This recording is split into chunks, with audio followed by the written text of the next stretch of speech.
Hello guys, today I am going to talk about the Sicilian defense, accelerated dragon variation. Intuically develops the bishop to g7 to control the center and prepare attacks. It is a fast and flexible opening, and many top players use it to make the game sharp and exciting. I really love it when my opponent plays the move bishop to c4. I call it the I don't know how to play this variation move because, in essence, my opponent is trying to play the Italian game, even though we did not actually play pawn to e5. We are playing the Sicilian defense, but because they are unfamiliar with it, they play what they know, which is unsuitable in this position. That is why I enjoy seeing this line from my opponent's side. Now we are going to play pawn to g6 because we are going to enter the accelerated dragon variation. This variation is very aggressive, has many traps, but is also solid. I played it up to the level of FIDE master with great results. After that, when I started facing stronger opponents such as masters and grandmasters, its effectiveness diminished somewhat, but up to that point, it worked tremendously. Well, now in this position, finally some of my opponents will try the fried liver attack again, with knight to g5, attempting to basically checkmate with bishop takes 7 pounds, but it does not work. Since your pawn is still on e7, you can simply play pawn to e6 and block the bishop. That is why I said the bishop on c4 is a bad piece here, and they should not place it there, but they still do. Now, another funny thing happens. Sometimes they continue with queen to f3, still trying to push this scholar's checkmate idea. In this case, they actually blunder. The knight on g5 is undefended, so you can just capture it and win a piece. But the mistakes do not stop here. The second and third most popular moves by white in this position are pushing the pawn to d3 or pawn to d4. They notice that it creates a discovered attack on your queen and try to do something in the middle of the board. However, they overlook the fact that this is a two-way threat.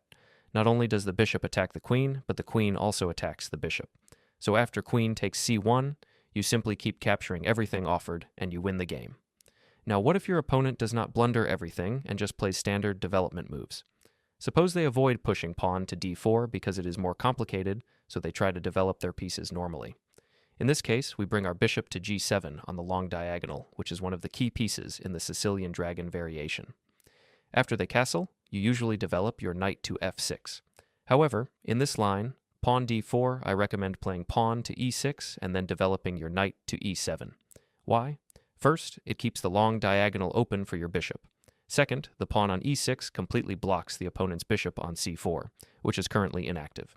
Third, pawn d3, and you are ready to play pawn to d5 on the next move, gaining tempo and attacking the center while targeting the exposed bishop. Is also a small trap. If your opponent plays bishop to a3 thinking it attacks your pawn, you do not need to defend it. Just play pawn to d5, counterattacking the bishop. On the next move, after they move the bishop, you play pawn to d4 with a double attack, win a minor piece, and gain a winning position. Even if your opponent does not blunder, you still get a strong position and can safely castle.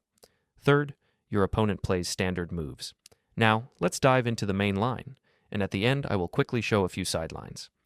The main line begins when white plays pawn to d4, which is the most ambitious move. In this case, you trade, but you do not capture on d4 because that is a mistake. Capturing releases the tension and helps your opponent become more active, for example by bringing their queen to a better square.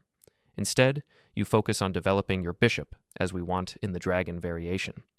After that, they play a move, and you continue with bishop to g7, creating pressure against their knight on d4. Many opponents will incorrectly trade on c6. When they do, you recapture towards the center.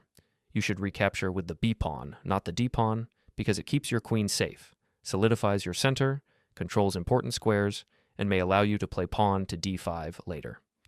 Another advantage is the semi-open file for your rook, which together with your bishop can create strong pressure on your opponent's position. Life is good at this stage. Now, if white plays bishop to c4, there is one thing you must be careful about. Whenever you develop your knight to f6, you have to watch out for pawn to e5. If you just develop the knight after pawn to e5, there is no good square for the knight, because all the squares are controlled by white. You might have to retreat your knight back to g8, which wastes time. The easiest way to prevent this is to play pawn to d6 first. This controls the e5 square after you play knight to f6. And d6 also opens the diagonal for your bishop. If white plays actively with queen to f3, trying a scholar's checkmate, you still play knight to f6. After that, whether they castle or play bishop to g5, you castle as well. Suppose they try to play aggressively and castle queenside. This is already a blunder. You can play bishop to g4, and thanks to this, you win material. In general, although white thinks they are playing actively, it backfires badly. Castling queenside can be very dangerous when there is an open file against it. You can bring your queen to a 5, placing it on an active square and creating strong pressure. Then you can play rook to b8, putting pressure along the b file. Your bishop may look inactive, but it actually supports your attack along the long diagonal.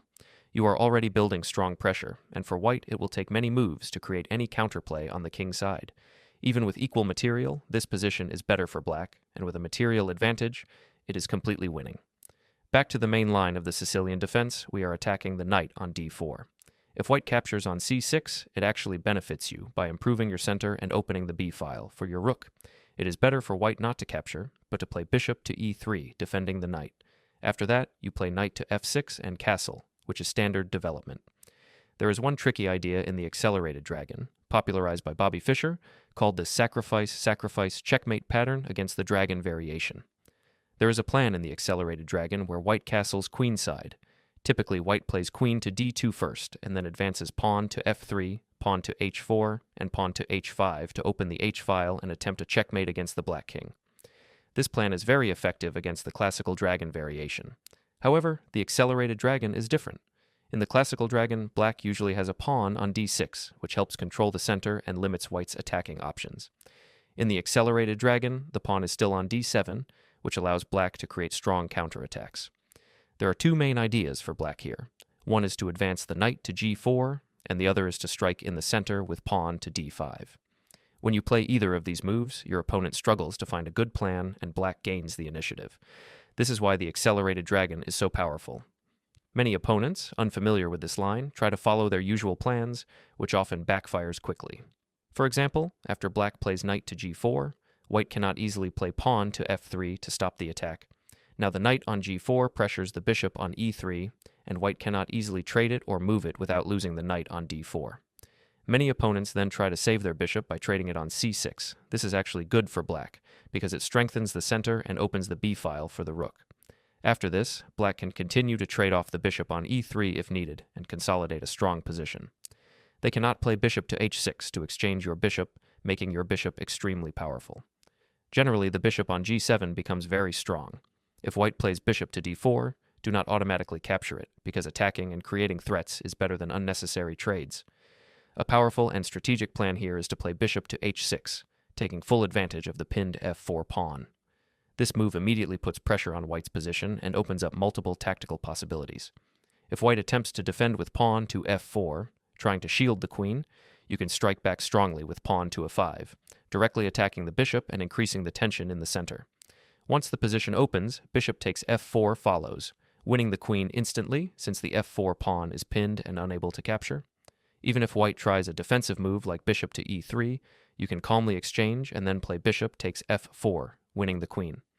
This shows how the bishop on g7 becomes very powerful and how careful attacking moves can give black a winning position.